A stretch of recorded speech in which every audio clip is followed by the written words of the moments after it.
Hello students, how are you beta? Hope you all are well. In last few lecture beta, we have done exercise 2.2. Now today we are going to start exercise 2.3 topic beta function. Now in last lecture beta, we have done a relation in which suppose A is a set, B is another set.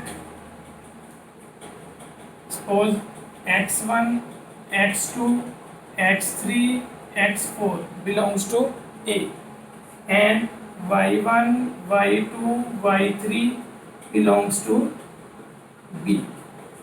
Now, suppose beta x1 goes to y1, x2 goes to y1, x3 goes to y2. Clear? Then beta x is a element whose image is y1 and y1 whose pre-images are x1 and x2 means जो बेटा ए set में element है उसको क्या बोल रहे हैं हम एलिमेंट्स। इसकी इमेज क्या है बेटा y1 और y1 की प्री इमेज क्या है बेटा x1। तो रिलेशन में बेटा हम कर चुके हैं कोई भी r is a subset of a cross b। अब बेटा फंक्शन और रिलेशन में डिफरेंस क्या है। तो फर्स्ट ऑफ ऑल बेटा a में कोई भी एक एलिमेंट खाली नहीं रहना चाहिए। तो फंक्शन क्या है बेटा for each x belongs to A, for each x belongs to A। तो ये बेटा जो वर्ड में लिखा है each most important word, there exists unique y belongs to B, there exists unique y and बेटा unique word is also most important। Relation में क्या हो रहा था बेटा x1 के साथ में y3 का रिलेशन भी देख सकता था, बट यूनिक वर्ड का मीनिंग है ईच x के लिए जो यहाँ पे बेटा एक एलिमेंट है x, इससे बेटा कोई भी दो इमेजेस नहीं जा सकती। मींस एलिमेंट की एक ही इमेजेस बनेगी, जस्ट यूनिक इमेज बनेगी, ठीक है। बट हाँ प्री इमेजेस हो सकती हैं, मतलब y1 की 2 प्री इमेजेस हो सकती हैं फंक्शन में, ठीक है। और सेकंड बेटा ईच x मीन्स यहाँ पे कोई भी x खाली नहीं होना चाहिए। For each x belongs to a there exist unique y belongs to b such that f of x is equal to y, ठीक है बेटा। तो इनका मतलब क्या है बेटा ए ਵਿੱਚ जिन्ने भी एलिमेंट्स पे है वो सारे कितने कितने जाने चाहिए। हम बेटा ਅਸੀਂ एक एग्जांपल लेने हैं ਤੁਹਾਡੇ सैल फोन की बेटा एग्जाम्पल लेने मोबाइल फोन। तो पहले तो ये देखो बेटा फोन से कोई भी बटन एक्सट्रा नहीं होंगे, जिन्हें भी बटन लगे होंगे किसी ना किसी का कोई ना कोई काम होएगा। मीनस कोई भी इधर फ्री नहीं है एलिमेंट, जिमें इतने फ्री है ना बेटा तो उत्थे तुहाडे मोबाइल से बेटा कोई भी फ्री नहीं होएगा स्विच, है ना, किसी ना किसी का हरेक कोई ना कोई काम होएगा। दूसरी चीज़ एक स्विच का बेटा एक ही काम होएगा, ठीक है, मतलब कोई भी स्विच है उनका एक ही काम हो रहा है। तो इस तरह नहीं हो रहा बेटा एक स्विच के दो काम हो जाए। हाँ तो बेटा कई स्टूडेंट के माइंड 'ਚ आ रहा होगा भी एक स्विच है जोड़ा, ठीक है, उन तो काफ़ी सारे काम हो जाते, बट बेटा स्विच प्रेस करने से फर्क है। कदे तुसी स्विच एक बारी प्रेस करते हो, कदे होल्ड करके रखते हो बेटा स्विच।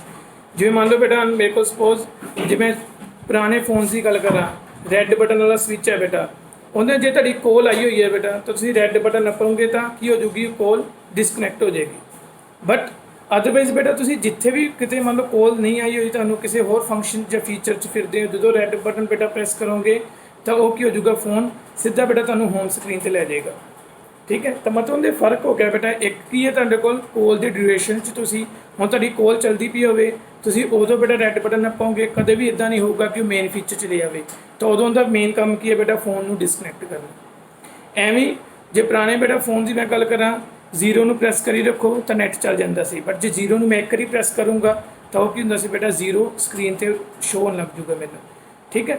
तो उवें बेटा जे तुहाडे कोल फोन सपोज करो जे तुहाडे कोल फोन में एक तुसीं जीरो प्रेस कर रहे हो, कोई होर बटन होर कोई नंबर काम करन लग जे तो आप कहने फोन खराब हो गया, मतलब उनके फंक्शन खराब हो गए। तो फंक्शन एग्जिस्ट कदों करता बेटा ईच एक्स लिए यूनीक वाई मिलना चाहिए। हाँ ये हो सकता है बेटा दो बटनों का सेम काम हो सकता है, दो बटन तो सेम काम हो जाता है, मतलब एक बटन स्पैशल दिता होया बेटा जिवें अपन अजकल के फीचर देखे स्क्रीनशॉट लिए तो बेटा असी 2-3 बटन इकट्ठे प्रैस करते हैं, वॉल्यूम वाला तो ऑफ लॉक वाला, उतो स्क्रीनशॉट हो जाता है ना। जब आप बेटा फिंगर्स ना करिए मतलब फोन की फिंगर तो बेटा इदा स्लाइड करिए 3 फिंगर्स ना, तो फिर भी की हो जाता है स्क्रीन पर स्क्रीनशॉट हो जाता है। तो मतलब 2 फीचर्स 2 बटना से बेटा अड काम हो सकते, तो ही बेटा एक एलीमेंट की जा सकता है एक तो जाऊगा। तो मतलब इधरों इधर 2 एलीमेंट आ सकते हैं, बट इधरों बेटा दोवां ते असीं नहीं जा सकते। ठीक है, मैं हूँ एक डायग्राम बनाना बेटा, ये सेम सेट भी कितना बेटा सी ए एंड बी। तो फर्स्ट ऑफ ऑल बेटा जो मैं फंक्शन बनाना है, तो फर्स्ट ऑफ ऑल मेरे दिमाग च क्या होना चाहिए, इधरों कोई भी एक्स फ्री नहीं होगा, हर एक एक्स किसी ना किसी तो जा रहा है। ठीक है बेटा, x1 goes to y1, x2 goes to y2, x3 goes to y3। हम जो बेटा मैं फंक्शन बनाना चाहना, तो x4 भी बेटा कितने ना कितने जाना चाहिए, तो x4 बेटा असी y3 ते लै जाने, तो y3 is a image of x4। तो हम बेटा इन्होंने 2 फंक्शन का सेम काम हो रहा है, ये चीज़ पॉसीबल है। ठीक है, बट जे मैं इतों ही बेटा सपोज x3 नू y2 ते भी लै जाए, तो फिर बेटा फंक्शन एग्जिस्ट नहीं करोगे, मतलब फंक्शन खराब है, साढ़े को फंक्शन एग्जिस्ट नहीं कर रहे। क्लियर? ठीक है बेटा, x3 goes to y2, x3 also goes to y3, it is not possible, then function is not exist, function does not exist. Clear बेटा? नाउ हम बेटा जो मेरे को फंक्शन है, if f is a function, then तो बेटा इधर कोई भी एलिमेंट फ्री नहीं है, क्योंकि मेरी डेफिनेशन कहती है ईच एक्स ए विचों लवांगे तो ईच एक्स लिए कोई ना कोई इमेज मिलनी चाहिए है। इनका मतलब बेटा आप रिलेशन सीखा सी डोमेन की होंगी है using elements of A, but हम बेटा सारे के सारे एलिमेंट की है यूजिंग है, मतलब सारे सारे एलिमेंट आपकी इमेज बना रहे हैं, तो की हो गया बेटा पूरे का पूरा सेट ही हो गया डोमेन। फिर आ गया बेटा कोड में वो सेम ही है बेटा, साढ़े को जिवें रिलेशन किया सी ओके हो गया पूरे का पूरा बी सेट। फिर आ गया बेटा रेंज, रेंज की बेटा जेडे यूजिंग एलिमेंट आ रहे हैं, मतलब set of images, set of images is called a range. तो बेटा जेडे जेडे इतने यूज हो रहे हैं, इतने तो बेटा जी मैं एग्जाम्पल ली है, सारे यूज हो रहे हैं ना, तो इनका मतलब पूरे का पूरा सेट ही की है, कोड में रेंज की होगी इक्वल होगी। तो बेटा कंसैप्ट है तेरे को फंक्शन का। ठीक है, तो रियल लाइफ असी काफ़ी चीज़ों तो बेटा टीवी रिमोट है, ठीक है, कार के फीचर सारे इस फंक्शन पर काम कर रहे हैं बेटा।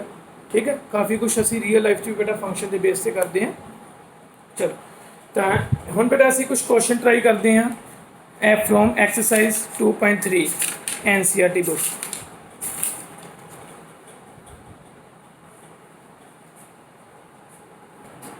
तो बेटा आप क्वेश्चन ट्राई करते हैं, सामने कुछ रिलेशन गिवन है, we have relation some relations. First relation बेटा 2 goes to 1, 5 goes to 1, 8 goes to 1, 11 goes to 1, 14 goes to 1, 17 goes to 1। तो बेटा असी चेक करना है इट इज़ अ फंक्शन और नोट, जस्ट असी चेक कर रहे हैं भी फंक्शन है या नहीं। तो ये तो बेटा हमने सीखा see every relation is a function, but sorry every function is a relation. हरेक बेटा जो फंक्शन है रिलेशन होगा, बट हरेक रिलेशन ऑफ फंक्शन नहीं होगा, उनके लिए साढ़े को 2 कंडीशन सी ईच ते यूनीकली। तो असं बेटा जस्ट वेरीफाई कर रहे हैं जो ईच ते यूनीकली कंडीशन सैटिस्फाई हो रही है या नहीं। हम बेटा 2 goes to 1, 5 goes to 1, 8 goes to 1, 11 goes to 1, 14 goes to 1, 17 goes to 1, मतलब कोई भी बेटा एक तो ईच वाली कंडीशन तो चलो सानू इतने सैट जो गिवन है बेटा यही हुई है, सानू एक्सट्रा कोई सैट गिवन नहीं, इट मीनस ईच वाली कंडीशन तो ऑटोमेटिक फिल होगी। तो कभी बेटा साढ़े को इतने कंट्राडिक्टिव ये भी नहीं आई भी यूनीक एलीमेंट नहीं एग्जिस्ट करता पाया।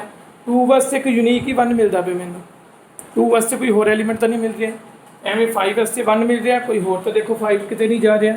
तो एवं बेटा सिमिलरली 8, 11, 14 सारे बेटा 1 ते जा रहे हैं, तो मतलब एक ही हो गया बेटा सारे फंक्शन इक्को एलीमेंट ते मूव कर रहे हैं। ठीक है, सारे की इमेज सेम आ रही है, पर एक दी इमेज तो बेटा यूनीक ही है ना, मतलब उनकी तो कोई होर इमेज नहीं आ रही, उनकी 2 इमेज तो नहीं मिल रही किसी भी एलीमेंट दियाँ। तो मैंने बेटा हरेक सिंगल एलीमेंट मतलब ईच एंड एवरी एलीमेंट की बेटा सिंगल इमेज मिल रही है, तो मतलब फंक्शन हो गया। यस, फर्स्ट आंसर क्या हो गया बेटा, ये फंक्शन है। हम सैकिंड बेटा 2 गया 1 ते, 4 गया 2 ते, 6 गया 3 ते, 8 गया 4 ते, 10 गया 5 ते, 12 गया 6 ते, 14 फिर 7 ते गया। तो मतलब बेटा कोई भी फिर ये सेम कोई किसी भी एलीमेंट की बेटा मैंने 2 इमेज नहीं मिलियाँ, मैं इदा का कोई भी एलीमेंट फाइंड नहीं कर पाया जिनकी मैंने 2 image Milan. so it is also a function. Next, beta 1 goes to 5, 1 goes to 3. Now, beta 1 goes to 5, also 1 goes to 3. It means 1 has 2 images. 1 को की है बेटा 2 images है, so it is not a function. तो बेटा function नहीं है. Clear बेटा? जस्ट बेटा ਅਸੀਂ डेफिनेशन ਤੇ ਕੰਮ कर रहे हैं, ठीक है? मतलब जस्ट ਅਸੀਂ डेफिनेशन समझनी है. कल बेटा इनके फंक्शन या टाइप्स डिस्कशन करांगे, ठीक है? फिलहाल बेटा ਤੁਸੀਂ एनसीईआरटी बुक ਚੋਂ सिर्फ तो सिर्फ ਤੁਸੀਂ ਕੀ ਕਰ ਸਕਦੇ ਹੋ बेटा एक थर्ड क्वेश्चन ट्राई कर सकते हो जिंदे च एफ एक्स की वैल्यू गिवन है, ठीक है? थर्ड भी तो बेटा फोर्थ भी. थर्ड तो फोर्थ क्वेश्चन बेटा होमवर्क की है होमवर्क डू क्वेश्चन 3 and 4. सिर्फ 2 क्वेश्चन बेटा ट्राई करने हैं. केड़े क्वेश्चन बेटा? Third and fourth from NCERT book exercise 2.3. All the best बेटा, खुश रहो.